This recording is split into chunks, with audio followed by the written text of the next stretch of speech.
তো আমরা হচ্ছে রাত্রে ডিনার করতে বসে গেছি।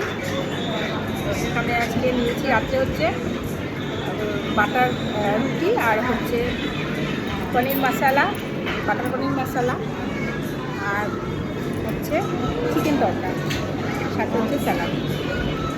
এই হচ্ছে মা খাচ্ছে। আর একজনকে দেখাচ্ছি কীভাবে খাচ্ছে। এই যে দাঁড়িয়ে দাঁড়িয়ে খাচ্ছে। আমার নিচে বসলেও হাতে পাচ্ছে না, তার দাঁড়িয়ে দাঁড়িয়ে খাচ্ছে। এই যে বলো পনির মশলাটা কেমন? ভালো? আর তরকাটা? কথা বল। কথা বলতে পারছো না? ও খাওয়ায় ব্যস্ত আছে। আচ্ছা, ও খাওয়ায় ব্যস্ত আছে। এই দিয়ে আমাদের আজকে এখন রাতে ডিনার করছি। আর তরকাটাও ভালো হয়েছে খেতে, বাটার মশলাটা আরও বেশি ভালো হয়েছে।